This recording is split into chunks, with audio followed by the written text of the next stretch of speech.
evening, everybody, and happy Wednesday. I hope you're excited to be here on another great Wednesday night. Here for youth, here for a great night. It's going to be a good one. We've got lots of things up our sleeves for this evening, so we hope that you join us. But to begin, we are going to take a moment to pray, so why don't you bow your heads and close your eyes with me, and let's start our night with a word of prayer. God, thanks so much for Wednesday nights and the joy that they bring to each one of us. God, thanks for the community that we can share here together and for all the amazing things that you're doing within us and through us. So God, tonight as we gather together online, on YouTube and on Zoom, God, I ask that you would continue to strengthen our relationships with one another, that our small groups would grow stronger, that our relationships just one-on-one with each other would grow stronger, and that God, when all this is done, that we would be able to gather together again and never have skipped a beat. God, that our relationships with you would continue to grow so that when we return, they'll be even stronger than before. So God, thanks again for a night like tonight. We ask that you would bless it, and be a part of it. In your name I pray, amen. Awesome. Well, thanks again for being here, everybody. We are going to jump right into announcements for tonight, so we will see you in a moment.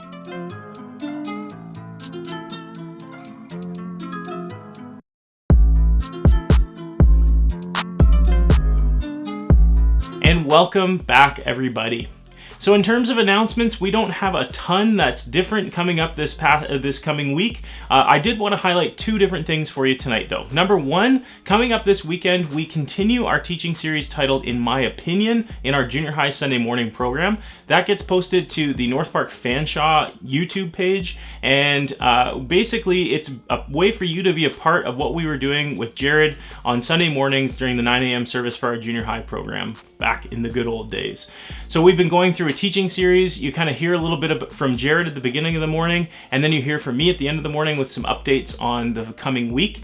And we just want you to be a part of what's going on. It's a second great teaching moment for you during your week, and kind of with some reflection questions for you to be thinking about on your own. It's a really great time, and so we'd love for you to be a part of that. The second thing is Jared's lives that he's doing on Tuesdays at noon. He's been highlighting different leaders. He's had Parker Sweetboulay, he's had Tess and Luke on there. This week he had Rachel Repper on. And so it's just a great chance for you to be meeting some of our small group leaders, a great diverse cast of kind of different grades and genders and stuff. And so we would love for you to be a part of that. Join us live at 12 on Tuesdays. Jared does such a great job with those, so we'd love for you to be a part of those as well. Again, of course, we've got our Devos happening at 3 p.m. each day. We have our Monday night worship that goes on, and the girls do such a great job with that stuff. Otherwise, we're kind of in a normal week, and so you can find our weekly updates on our Instagram page on Monday mornings. Other than that, that's it for announcements, so we are going to jump into our brand new game for tonight. We'll see you in a second.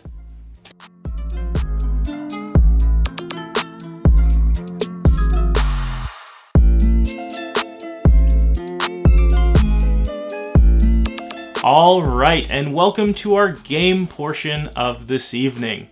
So tonight's game is going to be called Leader Game. I know, very original title. But basically, I've asked a bunch of your small group leaders to come and play the game with us tonight. And what they're going to do is they're going to present 5 different clues for you to guess an item that they have hidden. Okay, so it's really simple, 5 clues, you're gonna have a chance to guess. You'll have 15 seconds after they give you those clues to guess the item down in the YouTube chat. So I'm gonna do the first item and the last item of the night. We're gonna do 9 items total, and you're going to, again, have a chance to guess. So in just a second, am gonna present to you your first 5 clues. So here we go. All right, so for our first item of the night, here are your first 5 clues. Number 1, many of you have used this item during this quarantine. That's my guess, but that's your first clue. Clue number 2, this item is typically very pretty or picturesque. Number 3, this item is made up of a bunch of smaller pieces. Number 4, Nash loves this item. Nash, my 3-year-old, loves this item. I don't know if that helps you. And number 5, you're probably only going to use this item once, but there's a chance you might use it again, but probably only once. All right, so you've got 15 seconds to guess what this item is down in the YouTube chat, and then I'll be back to reveal the item to you. So see you in a moment.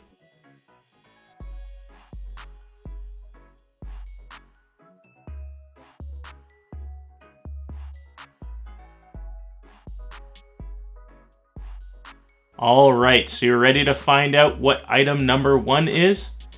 It's a puzzle. It's a puzzle. Everyone's loving puzzles these days. So that's item number 1. You're gonna see a bunch of your leaders doing the same kind of thing with their items, and then I'll be back for our 9th and final item to wrap the game up. See you in a bit. All right, hello everyone. Welcome to the Guess That Item Challenge, or whatever Josh decided to call this. So I'm gonna go ahead and get you guys guessing my item. So the first piece of information I have for you is that my item uses electricity to run. The second clue I have for you is that my item, I operate it with a wooden tool.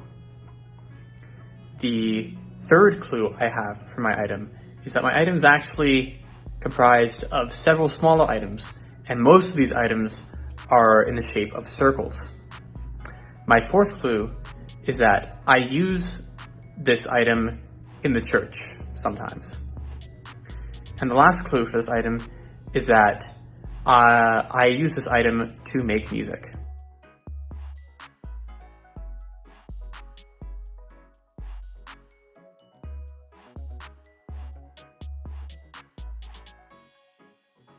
The item is, of course, my electric drum kit.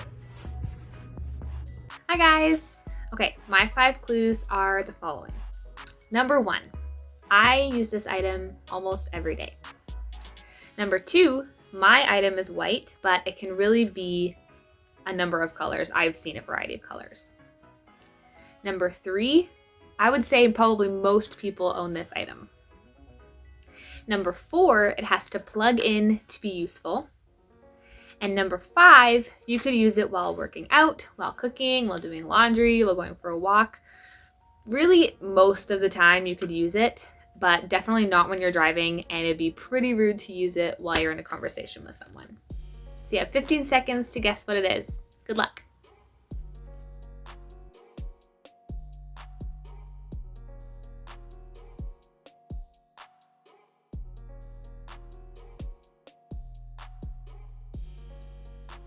Okay, welcome back.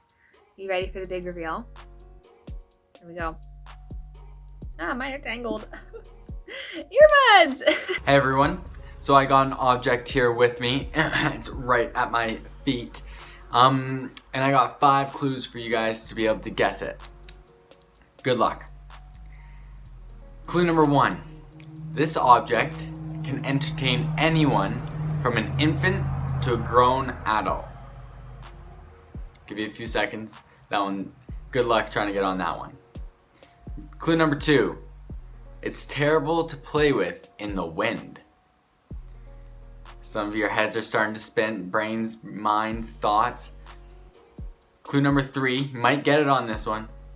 It doesn't like sharp things. Maybe one person might have it right now. A lot more of you might get it very soon. Clue number 4, it's generally blue, yellow, and red with white. Some of you guys are narrowing in, and this clue might give it away for most of you. It is most commonly found at the beach. I'll give you guys a few seconds to take a guess and try to figure it out.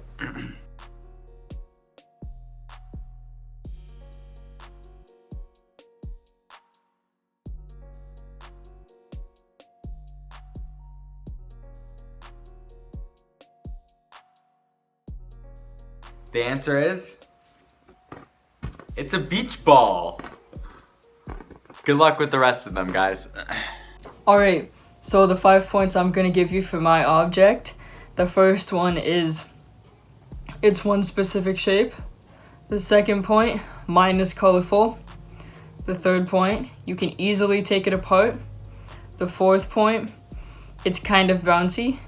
And the fifth point, it's not perfectly symmetrical. So you've got 15 seconds. Try to figure out what it is.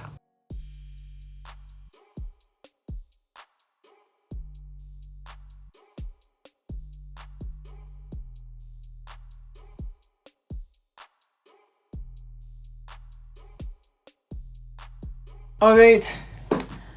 My thing is a rubber band ball. Hi everyone! So I have 5 clues for you guys to guess my mystery thing.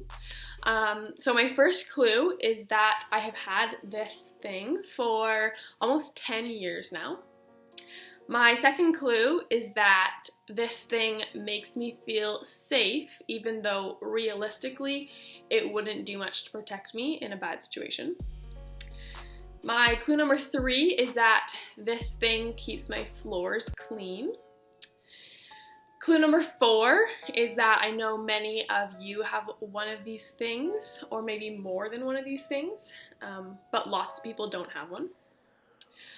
My clue number 5 is that this thing loves to be outside. So that's all my clues for you guys. We'll give you a few seconds to see if you can figure out what it is, and then I'll come back in and see if you got it right.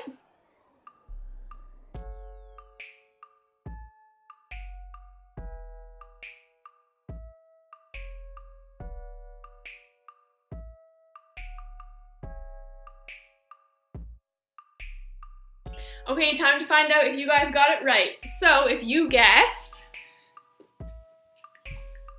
a dog, you're right. For my item, here are the 5 clues. Number 1, I have 2 of these. They are outside in my backyard. Number 3, mine are the same shape, but they don't have to be. Number 4 is they are really beneficial to many, but not to me or my family. And the last clue is squirrels like this thing, but it's not meant for them. Okay, you have 15 seconds to make your guess.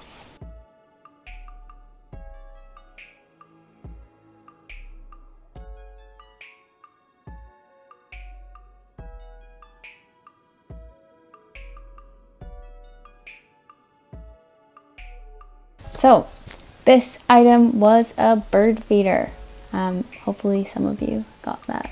Hey guys, I'm here at my parents' house and I found something for the game that I think might be pretty good for you guys to try to guess. So, here are your 5 clues. First clue is that it's gray. Second clue is that it has holes in it, all over it. Third clue is that it can fit in between a door. Fourth is that it can be adjustable in size. And fifth is that it is often used for safety. So take 15 seconds and try to figure it out.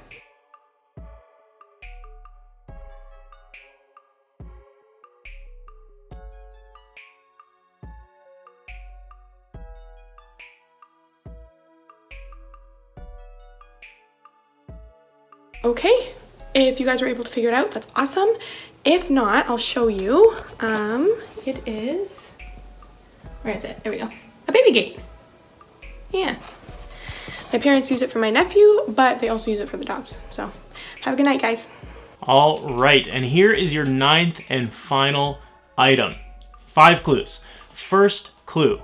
I use this item every single day. Very rare for me not to use this item. Number 2. This item, like the puzzle, is made up of a bunch of small items that combine to make one item. Number 3. This item is not meant for children. Number 4. This item is natural, but it changes quite a bit from its natural form to how I use it. And number 5, there are many different ways to use this item. Okay, so you'll have 15 seconds to guess your last item, and then I'll reveal it to you and we'll wrap the game up. See you in 15 seconds.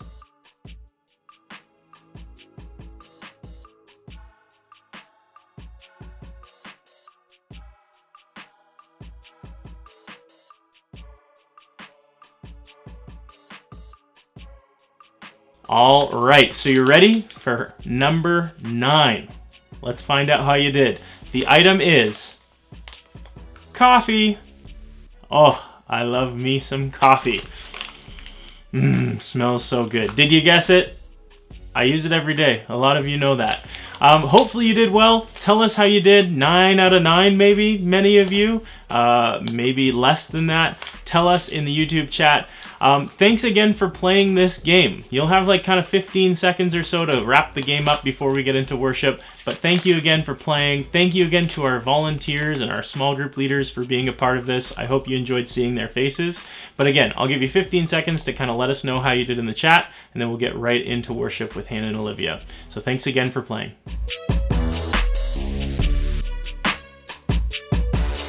Hi everyone, welcome back to another week of online worship. I keep thinking of new intros to say and I'm running out of things to say because it's the same every week, but here we are. Welcome back. We're really glad you're here.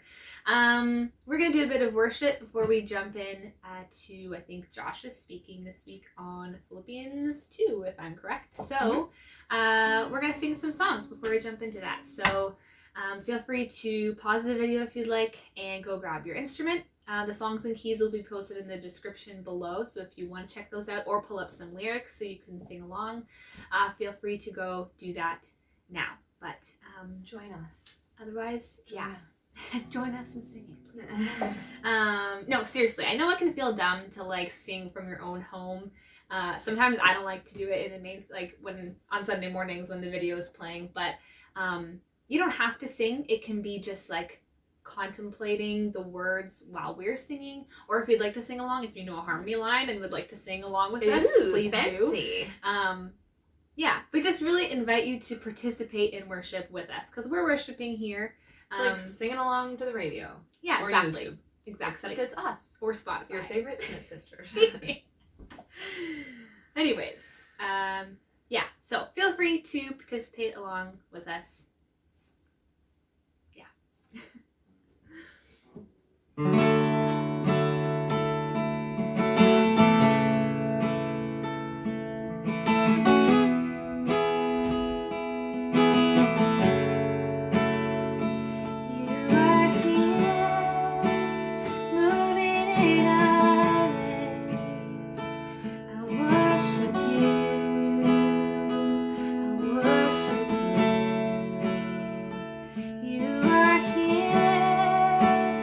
Working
I've heard you calling my name.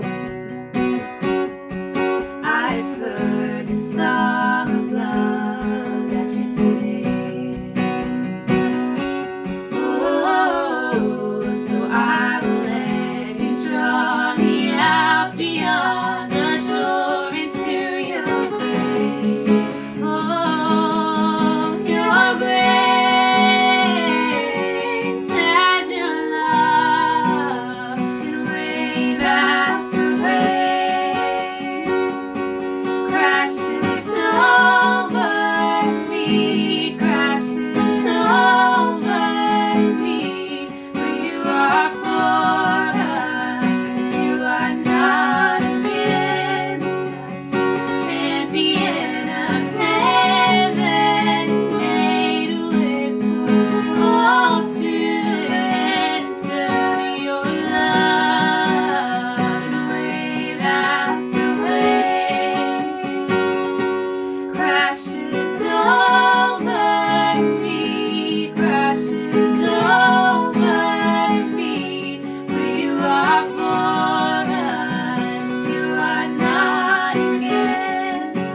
as Josh comes to speak tonight, I just pray that we would be led to you, God, that our hearts would be open and that our minds would be open to hearing what you have to say to us, and that we would just be able to come to you from a place of humility, ready to hear whatever you have to say and do whatever you have to ask us to do. I just pray for the rest of the night, God, that discussions would help us learn about you and also grow closer to each other. In Jesus' name, amen.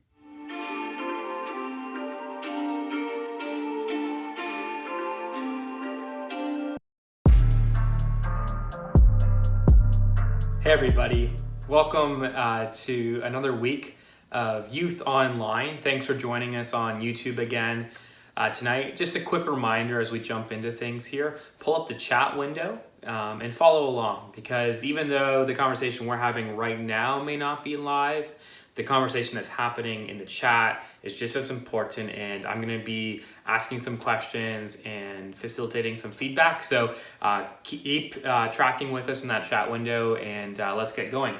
So tonight we are going to be continuing in our Philippians chapter 2 series. But before we do that, this is now midway through week number 9 of whatever this is. Of quarantine, of self-isolation, of homeschooling, of different routines, of being home, of everything changing. I didn't actually believe it. I looked it up and I was like, week number 9? There's no way. And yeah, back, the emergency order went out 9 weeks ago in one day. So that being said, let's take a quick poll. How is everyone doing? So in that chat window, we're going to go scale of 1 to 5. Okay, 1, bad, 5, great. So energy levels. How are you doing energy-wise? You know, are you full of energy? You've got more sleep than you've ever got before in your life. Number 5, number 1, you're burnt out. This is taking a toll on you and impacting you that way. So 1 to 5, where do you fit in that way? Next, what about schooling? So we had the announcement on Tuesday. Schools are closed for the remainder of the year. How are you feeling about school? 5, homeschooling is the bomb because A, I used to do it. B, I'm not doing anything. Or C, I'm enjoying studying on my own. Or 1, you know, school's not going well. This is challenging. This is tricky. This is not something that you are enjoying.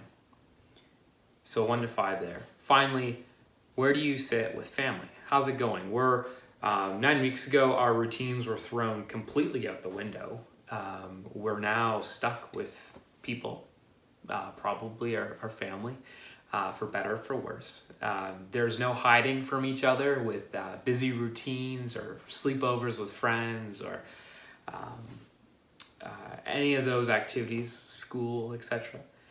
You're with everybody. How's that going? How's it going with your family? You know, 5, this is the best thing that's ever happened to us. We've accomplished 37 puzzles, and we're now on round 23 of Monopoly. You know, number 1 being you're ready to strangle someone. How's it going with family? So I don't know if you know, I think we touched on it briefly last week's in the book of Philippians. Paul is writing to this church in Philippi, and he's writing from a type of self-isolation, we'll call it. Paul was under house arrest. So house arrest just means he was arrested and stuck at home. So some of you are thinking, hey, that means I sleep in, I can play games all day, you know, I'm gonna wake up in the morning, I'm gonna get a little COD in, we'll switch over to Fortnite, we'll play a little bit of, you know, NBA, you know, we'll hop on TikTok, scroll the feed there for a little, you know, that would be a pretty chill life. I could do that. But you have to understand, house arrest back in Paul's time meant you were physically chained to somebody. So not only did you lose your freedom of being able to go outside, you couldn't go for a walk, you couldn't go down to the local Roman Starbucks and grab up a Caesar latte, you had to stay at home. And so your social interaction was drastically impacted. Not only that, like I said, you're chained to someone who's probably less than 2 meters away from you. And physically there. And I can guarantee the guy in the other end of that chain didn't want to be in that position either. And so here's Paul, house arrest, chained up. You have no privacy. You have no freedoms. You can't go outside. You're on self-isolation, and it's forced. And it's forced at the penalty of your life. If you would be killed by trying to go away. And so this is where Paul is when he writes this letter to the church in Philippi. And so we're going to jump into chapter 2. If you didn't get a chance to join us last week, it's on YouTube. You can listen to Olivia doing a great job introing the book and covering chapter 1. We're going to look at chapter 2 tonight and study what Paul's writing here to the church of Philippi. But keep that in the back of your mind. This is Paul. Paul's in self-isolation, and he's writing a letter of partly encouragement or partly a thank you note to this church, because as it says later in the book, he's thanking them for some of their gifts that they gave him. It's a letter of encouragement. He's encouraging them in their faith and in their walk with Christ. And so I think it's so cool that we get to read a letter from a guy who is in self-isolation, writing, and we're all stuck in self-isolation, and we're reading this letter where he's writing as a way to encourage people. So that's my goal tonight. We're going to spend a couple minutes going through chapter 2, and let's be encouraged. Let's get to the end of this, and regardless of what's happening in life right now, let's find a way to be encouraged. So what we're going to do is we're going to jump off by reading the first little bit of Philippians chapter 2. So I'm going to go ahead and read that, and then we'll kind of stop and talk about some of it and go from there. So, Philippians chapter 2, it starts out by saying, "Is there any encouragement from belonging to Christ? Any comfort from his love? Any fellowship together in the Spirit? Are your hearts tender and compassionate? Then make me truly happy by agreeing wholeheartedly with each other, loving one another and working together with a one mind and purpose. Don't be selfish. Don't try to impress others. Be humble, thinking of others as better than yourselves. Don't look out for only your own interests, but take an interest in others too." So, wow. You read that, and you get to the part, verse 2 and 3 and 4, right? Agree with people wholeheartedly. Love each other. Work together. Don't be selfish. Don't try to impress others. Be humble. Think of others better than yourselves. Don't only look out for your own interests. And you're like, man, I didn't sign up for this tonight. Like this is a tall order, Paul. What are you talking about?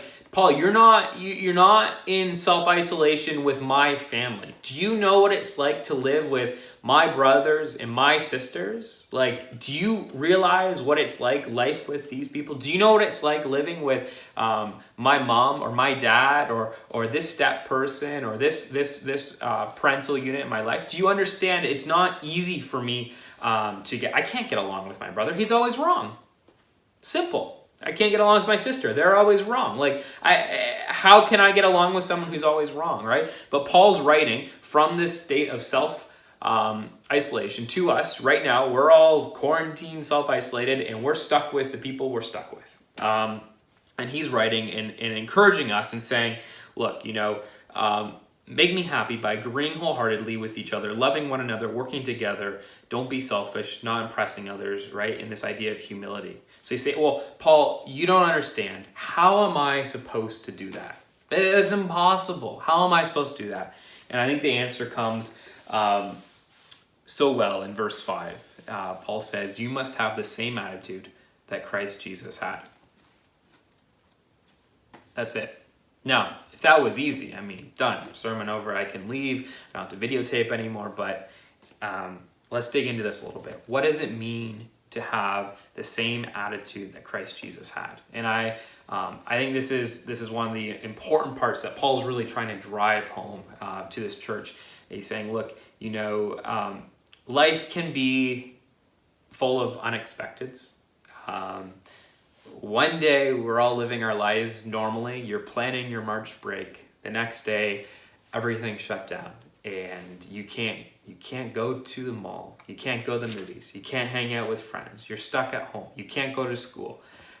Everything's changed. But the one thing that hasn't changed is that we serve an amazing God who's unchanging. And he's the same yesterday, he is the same today, and he's the same forever. And the youth devotions on Instagram, you guys are going through the book of Revelations. And Olivia mentions it's a study, right, of God's attributes then when John is writing to the church, to 7 churches, and it is talking about God at that time and in the future, and that God is unchanging. We serve an unchanging God, and I think that we can take comfort in that and learn from the attributes of Jesus and how that can be applied to our lives. So one of the themes that comes up here in chapter 2 is the idea of humility. And so if we keep reading here in verse 6 of Philippians chapter 2, it starts talking about God, right? So verse 5 says, okay, you must have the same attitude that Christ Jesus had. So how can we live, agreeing wholeheartedly with people? How can we not be selfish? How can we think of others above ourselves, right? Verse 5, the answer, having the same attitude that Christ Jesus had. Okay, then Paul goes on and talks a little bit about Christ Jesus. So verse 6 says, though he was God, he did not think of equality with God as something to cling to. Instead, he gave up his divine privileges. He took the humble position of a slave and was born as a human being.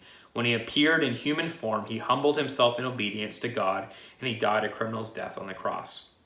So we're at verse 8.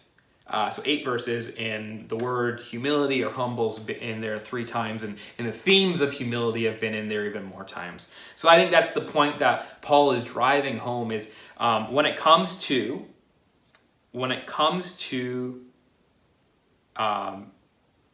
working together, being together, agreeing with each other, the main point or the main way that happens is through humility. And so that leads me to my first question for tonight, and that is the idea of humility. And this is, again, hop in the chat window here.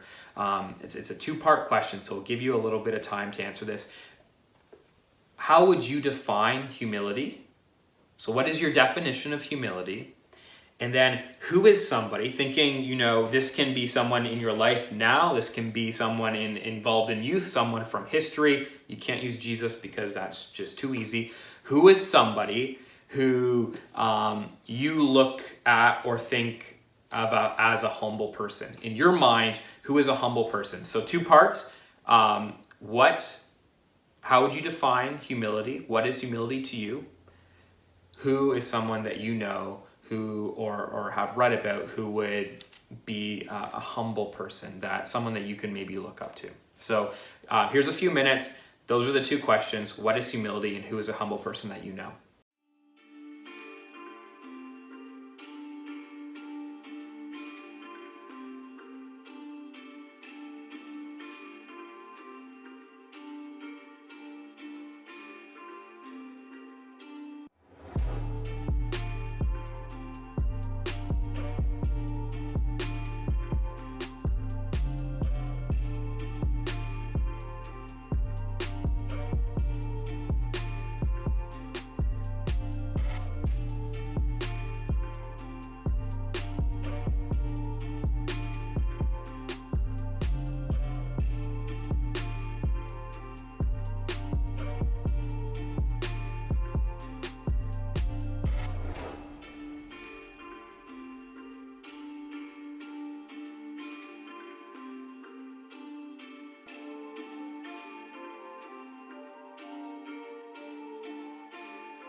Okay, so we're going to jump back in here.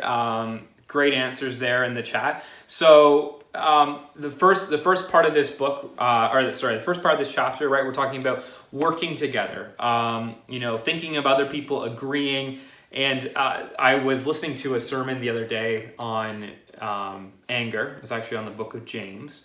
But there was a line in there that stuck out to me, and I thought it works so well here. And this idea of then make me truly happy by agreeing wholeheartedly with each other, loving one another, working together with one mind and purpose. And I think that in the middle of quarantine, in the middle of being stuck with the same people day in and day out, it can become challenging to get along sometimes. And I think that, 9 weeks in, temperatures are rising a little bit. People are, not everyone, but I think that there's, people are getting agitated. People would like to get back to normal. The routine is been broken and we're missing it. And it can cause anger, and it can cause, bitterness, and it can really tear apart relationships, and that's not good. And so there's this quote. It was really quick, short, from the sermon I was listening to, and it's talking about anger and disputes, within families, etc. And the speaker said, sometimes it's better to be righteous than right. And so that jumped out or stood out to me. And I think that in our lives, in this time of quarantine, and in this time of interacting with family members and interacting with loved ones and all that, go out of your way when it comes to humility. Go out of your way when it comes to thinking about others. We don't always have to, and this is speaking to myself, we don't always have to be the one that's right. It's okay to back down. Let someone else, take over the conversation. Let someone else tell their side of the story. We don't have to go set the world right. It's not the time, and it's not the time to sacrifice relationships, especially with family, as we're all stuck there because of that. A quote that I love about humility too is by C.S. Lewis, and I'm paraphrasing here, but C.S. Lewis says, humility is not thinking about yourself. I have it written down here. Humility is not thinking less of yourself. It's thinking of yourself less. And I think that's so important, because humility is not weak. Humility is not portrayed by people who are weak. Humility is not portrayed by people who have low self-esteem. In fact, the opposite is true. People of humility, I think, are often powerful leaders or followers. They also have a very strong sense of self-worth, and that's often rooted in God. And I think that with that strong sense of self-worth in who we are before God, that allows us to be humble, and that allows us to be to show humility to those around us, right? Because when we know that in God's eyes, I am worth so much, enough that he would send his son to die on a cross for me, when we realize how much we are valued to God, and the Bible is full of that. Our value to God is immense. He loves us so much. When we really understand or start to think about that value that we are to God, that's when I think we can be humble, because we know, you know what? It doesn't matter what people think about me around here. I'm going to start thinking about other people, because I know that I already mean more than the world to God, because he was willing to give up everything for each one of us. And so that's one of the cool things I think about humility. Moving on, we're going to jump down to verse 12 here. And so this is just another part of the chapter. I'm going to read here a couple verses. So starting in verse 12, it says, "Dear friends, you always followed my instructions when I was with you. And now that I'm away, it is even more important. Work hard to show the results of your salvation, obeying God with deep reverence and fear. For God is working in you, giving you the desire and the power to do what pleases him. Do everything without complaining and arguing, so that no one can criticize you. Live clean, innocent lives as children of God, shining like bright lights in a world full of crooked and perverse people. Hold firmly to the word of life. Then on the day of Christ's return, I will be proud that I did not run the race in vain and that my work was not useless, but I rejoice even if I lose my life, pouring it out like a liquid offering to God, just like your faithful servant is an offering to God. And I want all of you to share that joy. Yes, you should rejoice, and I will share your joy. I like this part in verse 15. Live clean, innocent lives as children of God, shining like bright lights in a world full of crooked and perverse people. This idea of living our life, circling back to this idea that, verse 5, the same attitude that Christ had. What was Christ's attitude? Humility. He humbled himself. He was, the Bible says right here, right? He was equal to God. Jesus, God, they were at the same level here, and he didn't think of that as oh, because I'm God, I can do whatever I want. He gave up that idea that he was equal with God, humbled himself, and stepped away from being God, basically, and from living in heaven, and he stepped away from that and came to this earth, right, and lived here. And we just came through Easter a little while ago, right? He lived here, he died, he rose again, and because of that, God has exalted him to the highest place, as it says later on in those verses there. And because of that, because of all those things, because that we can live like God, in doing that, our lives become bright lights to the rest of the world. It talks about in an earlier spot in the Bible, being the words are a lantern, right? And you don't put a bucket over a lantern, you let the light shine out. And that's the same with our lives. And so here's the next question I have for you. We're in the middle of self-isolation. We're stuck at home. How can we be a bright light to the world when we're stuck at home during this time? So go ahead, hop over the chat window, and let's start a conversation there. How can we be bright lights in this world during COVID-19?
Awesome. Okay, good job, everyone.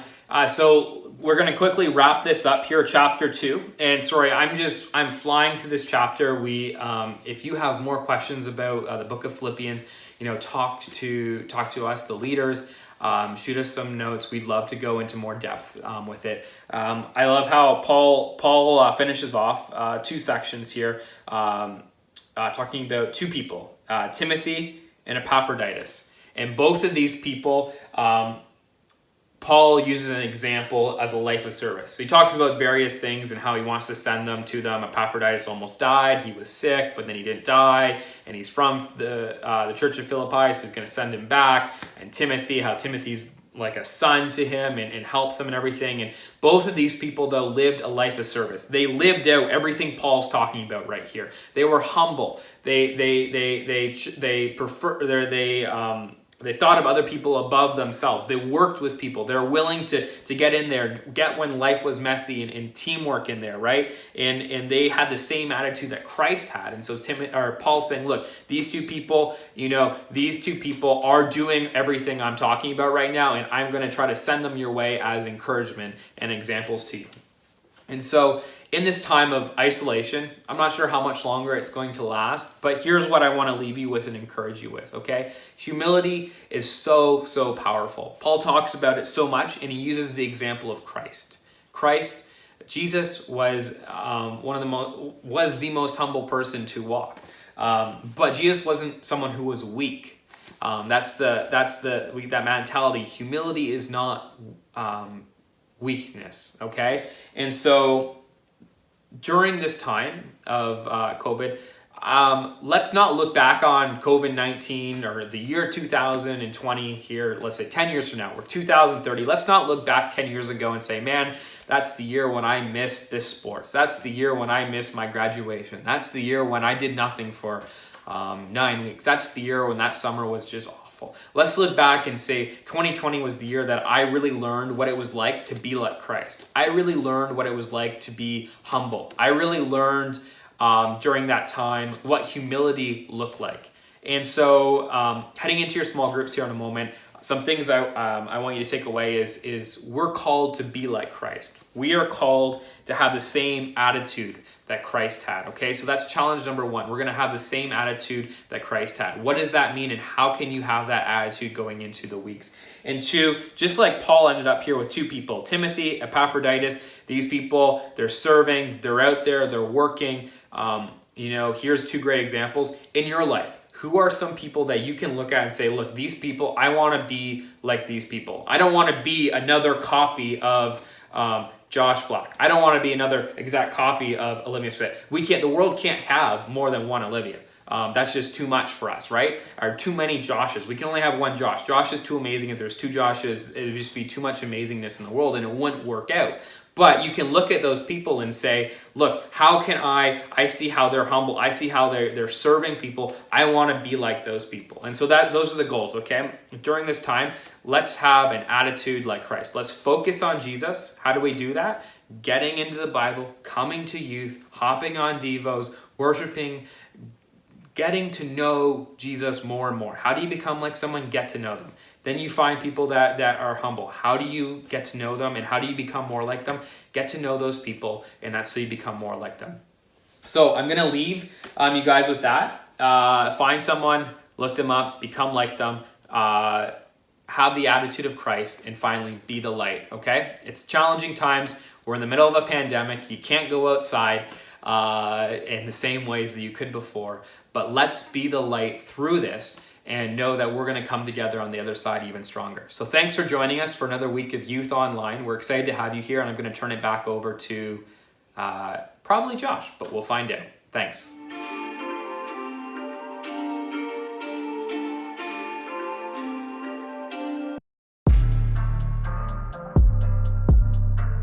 All right, thank you again to David for continuing our series on Philippians. It has been such a great series so far, and I'm excited to conclude it next week. Thanks again to Hannah and Olivia for their tireless efforts that they contribute all over the place, but tonight specifically for worship. And then again, to your small group leaders for being a part of things tonight with our game, but then also for just being around in the Zoom chat. and hanging out with you and spending time. I'm so grateful for them. I hope that you are too. Tonight, when you get into your small group, just give them a little love. Ask them how they're doing, and just tell them how much you love and appreciate them. I'm also going to let you pray in your Zoom small groups tonight. So as soon as you hop on to Zoom, I'll get you in your small groups, and then you can pray with one another. But that's it for me tonight. I hope you have a great week, and I'll talk to you in just a couple minutes on Zoom.